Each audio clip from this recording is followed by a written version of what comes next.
안녕하세요. 3월 3일 월요일입니다. 오늘이 대체공휴일이네요. 3월 1일이 토요일 휴일이었기 때문에 오늘 대체공휴일로 지정했습니다.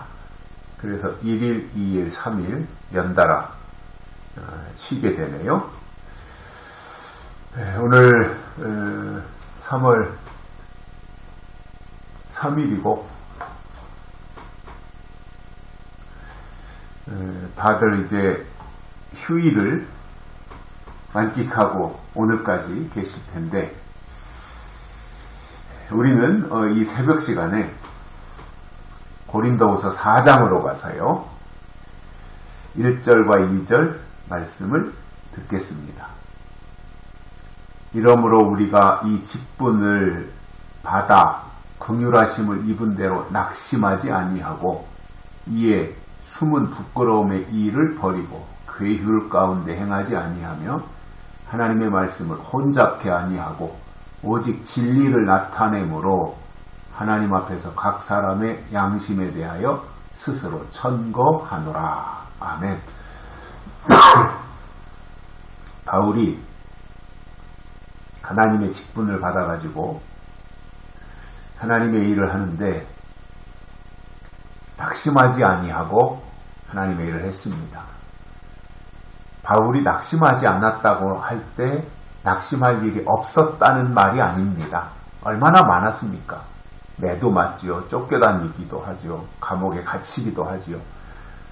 무수한 그러한 일들을 당하지만 낙심하지 않았다는 거예요. 이게 중요한 거잖아요. 낙심이 사소한 것에도 낙심하면 그동안 쌓아놓은 공든탑이 다 무너지지만 본인이 어떤 경우도 낙심하지 않고 든든히 지키고 사수하면 그 모든 것이 그대로 유지될 수 있는 거거든요.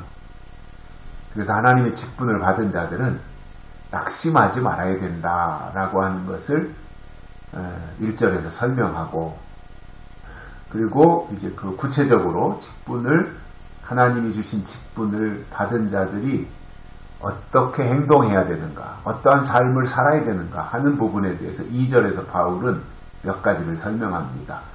먼저 숨은 부끄러움의 일을 버려야 된다 이겁니다. 마음속에 숨은 자기만이 알고 있는 어떤 부끄러운 일들이 있잖아요. 그것을 다 버려라 이겁니다. 계속해서 그렇게 하지 말고 버려라 이거죠. 부끄러운 일을, 숨은 일들을 버려야 된다라고 하는 말씀을 해주고 있습니다. 뿐만 아니라 괴휼 가운데 행하지 말아야 됩니다. 여기서 이 괴휼이라고 하는 것은 교묘하게 속이는 거예요. 또 간교한, 간사한 이런 행동들. 그래가지고 어떻게 하든지 상대방을 속이는 것을 괴휼이라 그래요. 괴휼에 능한 사람들이 있어요. 그런 사람들은 하나님의 직분을 맡을 자격이 없다는 거지요. 그래서 괴휼 가운데 행하지 말아야 됩니다. 속임수를 부리지 말라는 거예요. 상대방을 누군가를 속인다고 하는 것 자체가 문제가 있는 거잖아요. 그래서 하나님의 일꾼은 괴휼 가운데 행하지 않아야 됩니다. 뿐만 아니라 하나님의 말씀을 혼잡케 하지 말아야 됩니다.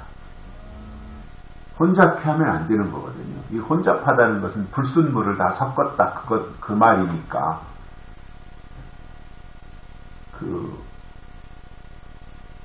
혼잡해지면 이게 잡동사니가 되는 거거든요. 자, 거룩한 것과 속된 것이 섞이면 어떻게 되겠어요? 속된 것이 되는 거예요. 거룩한 것이 90%고 속된 것이 10%가 섞였다. 그럼 그건 속된 거가 되는 거거든요. 맑은 물이 여기에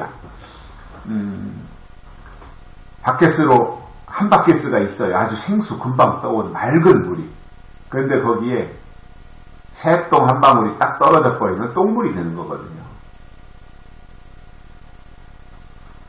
그래서 하나님이 주신 말씀을 하나님의 사람들은 절대로 혼잡해 해가지고 그것으로 사람을 속이는 데 쓰면 안 된다는 거예요.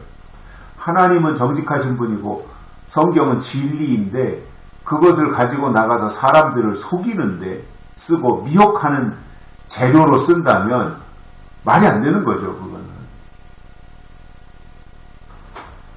그래서 혼잡해 하지 말아야 됩니다. 있는 그대로 하나님이 말씀하신 그대로를 전달하고 사람들로 하여금 그 말씀을 들을 수 있도록 해줘야지 혼잡해 하면 안 되는 거죠.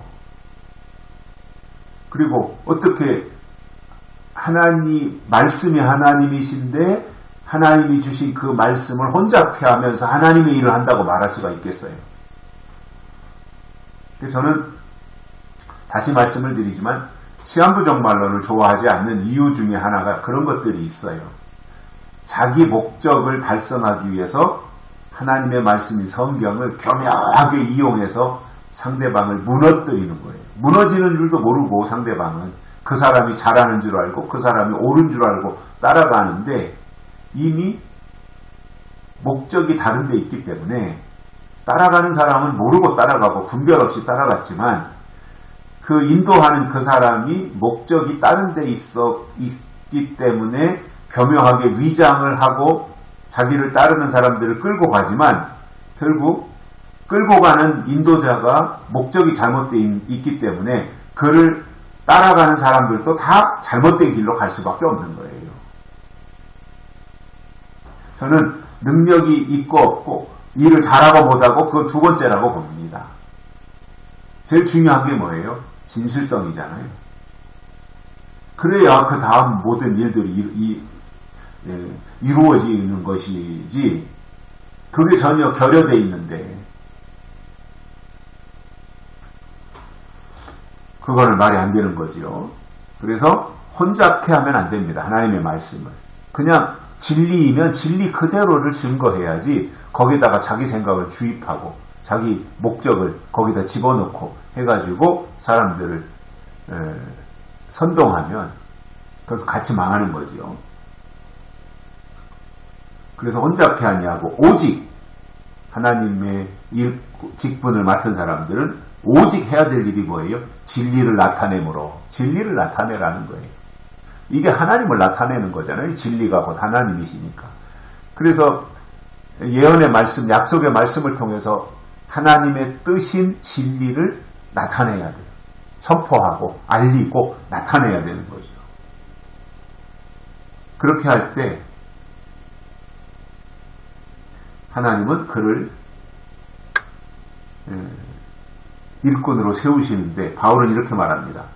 진리를 나타내므로 하나님 앞에서 각 사람의 양심에 대하여 스스로 천거하노라. 바울이 이제 사람들을 추천하는 거죠. 그래서 그 일꾼으로 세우는데 직분을 세우는데 그것에 대하여 하나님 앞에서 각 사람의 양심에 대해서 천거한다, 추천한다 이렇게 설명을 해주고 있으니 바울의 이러한 가르침들을 우리가 보면서 하나님의 직분을 맡은 하나님의 사람들이 어떠한 삶을 살아야 되는가, 어떻게 해야 되는가 하는 부분들을 바울이 2절에서 설명해주는 이러한 내용들을 곱씹어 보면서 우리의 신앙의 방향키가 하나님을 향하여 줄다림질쳐 갈 수 있는 그러한 역할을 하게 되길 바랍니다. 여기까지 하겠습니다. 고맙습니다.